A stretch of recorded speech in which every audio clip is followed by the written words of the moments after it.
Alors, je viens de tourner la vidéo Moment Sophro Freestyle, création de la Yoni Maison.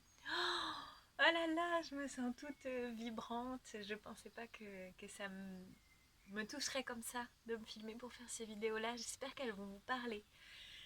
Et donc, ce que je voulais rajouter par rapport à ça, c'est vraiment insister sur l'importance de faites comme c'est cool pour vous. Faites comme c'est agréable. Freestylez, permettez-vous, autorisez-vous à ne pas écouter mes consignes, à ne pas faire comme je dis et à écouter ce que votre cœur, ce que votre intuition, ce que votre corps vous dit. C'est ça l'important. C'est ce qui apparaît quand vous faites l'espace et le silence.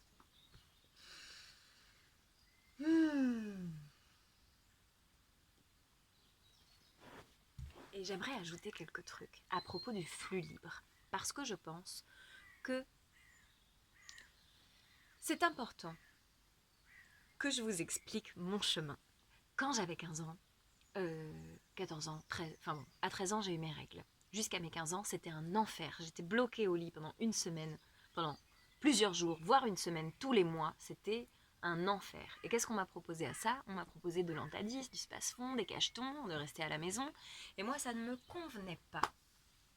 J'ai cherché comment faire en sorte que mes douleurs de règles s'apaisent. Je me suis donc mise toute seule à la sophrologie et avec des exercices de relaxation et de la sophro et le fait de me poser des questions sur ma sexualité, sur ma féminité, de poser des questions à ma maman sur sa sexualité, de réfléchir à notre relation aussi, à toutes les deux, de la relation mère-fille qui est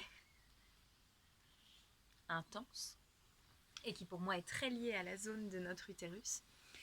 Et donc avec beaucoup de pratiques de sophrologie, avec beaucoup de conversations, avec un cheminement vers le développement personnel aussi, j'ai fini par aimer mes règles plus que tout. Et un jour, je me suis dit, oh, j'ai trop envie de me rapprocher de, mon, de mon corps, de mon utérus, de mon col, parce que la première fois que j'ai mis un tampon, j'ai fait un malaise, et j'arrivais pas pendant des années, jusqu'à il y a un an, à toucher mon col, parce que quand je mettais les doigts, j'avais envie de vomir ou de tomber dans les pommes, ce que beaucoup de femmes, je crois, vivent quand on a vécu des abus, des attouchements, des viols. C'est une zone qui contient des mémoires et donc je n'arrivais pas à aller toucher tout ça. Et d'ailleurs, en... quand je suis allée dans ma Yoni maison cette année, en construisant ma porte du col, je n'avais pas vu, je l'ai vu plus tard dans une autre visualisation, qu'il y avait des rideaux autour de cette porte.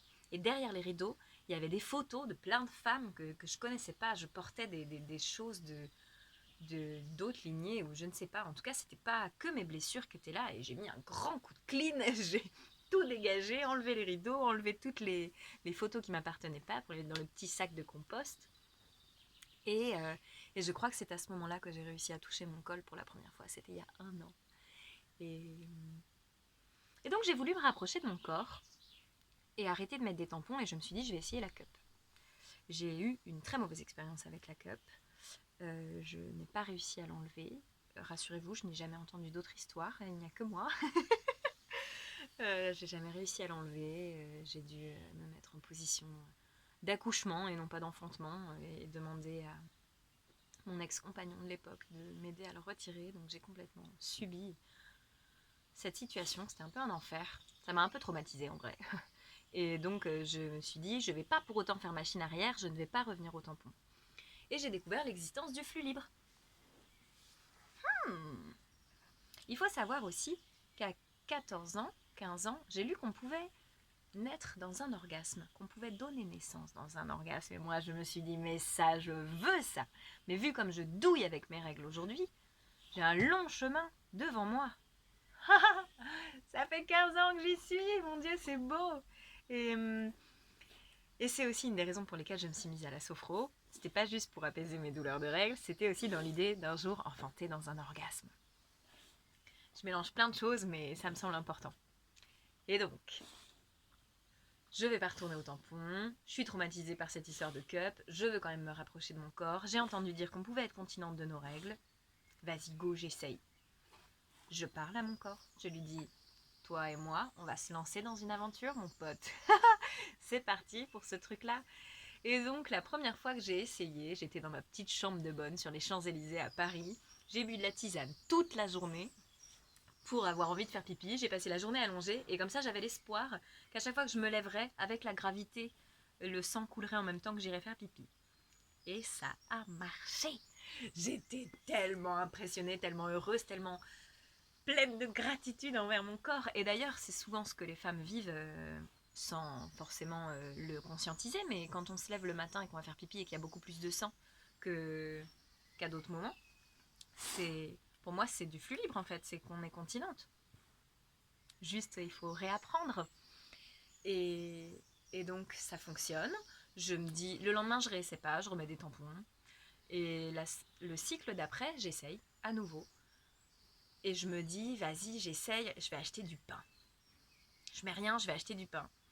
Et je sais pas, challenge quoi, je le tente. Je descends acheter du pain sur les Champs-Élysées. Donc il n'y a pas moyen de saigner dans un coin tranquille. Et j'oublie que j'ai mes règles. Donc je vais pas juste acheter du pain, je me balade. Jusqu'au moment où je me dis, oh my god, faut que je rentre à la maison. Et je rentre. En plus j'étais en haut de, fallait monter des étages. Je me pose sur les toilettes, je saigne. Waouh, en plus, c'est trop beau le sang. Quand on pratique le flux instinctif libre, ça fait comme une grande goutte qui tombe dans les toilettes après avoir fait pipi, une grande goutte bien dense, et puis ça, c'est magnifique. Enfin bon. Et c'est ma manière de vivre le flux libre. C'est pas du tout comme ça qu'il faut. Je vous partage juste ma manière d'avoir vécu ça.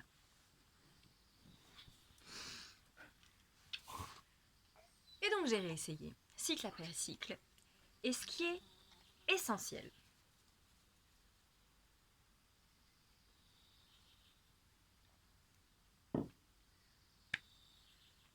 c'est de s'autoriser à prendre du temps pour soi au point de se prioriser dans ce genre de situation où quand tu sens que tu vas saigner au début, c'est le moment d'y aller.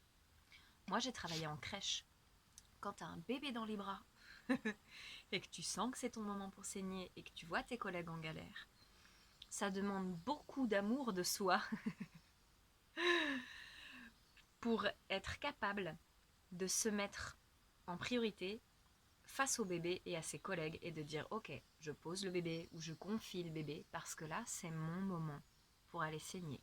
Et je dis ça, mais combien de fois je n'ai pas fait pipi de la journée? Combien sommes-nous à ne pas aller faire pipi quand on a envie de faire pipi?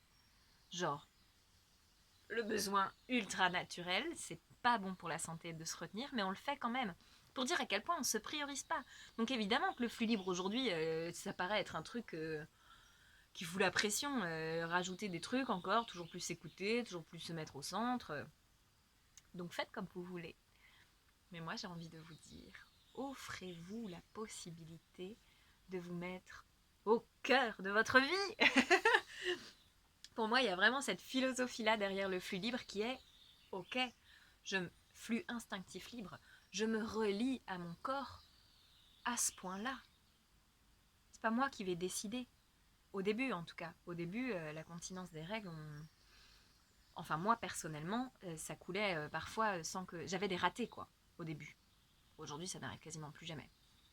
Au début, j'avais des ratés et j'en avais notamment beaucoup quand je consommais de la drogue ou que je buvais beaucoup d'alcool. Là, mon corps, il me disait ah bah alors là, meuf, tu veux te connecter à ton corps, t'as vu ce que t'es en train de faire, bah je vais te saigner dessus. Et je le vivais vraiment comme quelque chose de drôle et léger. Pour moi, c'est ok, faut pas abuser quoi. Donc c'était plus, j'estime avoir une relation très légère avec mon utérus et mes règles et elles font preuve d'une sagesse. C'est incroyable. Elles savent tellement plus de choses que moi. En tout cas, mon corps, peut-être mon âme, certainement, savent tellement ce qui est bon pour moi et le corps est tellement un messager intense et plein de sagesse. Donc voilà ce que j'avais envie de vous partager sur le flux instinctif libre. Est-ce qu'il y a d'autres choses?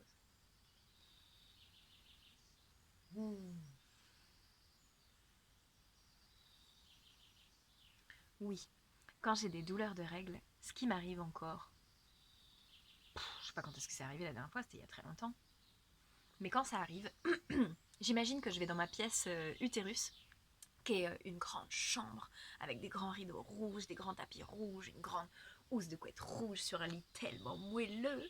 Et j'imaginais que je venais étirer le tapis, étirer les rideaux, la couette, comme si j'étirais tout dans mon utérus en visualisation. Et ça marche. J'avais plus mal. Oh mon Dieu, est-ce que j'aime ça, la sophro. Et la visualisation, le pouvoir d'auto-guérison, tout ça, c'est magique. Il y a ça que je voulais vous partager.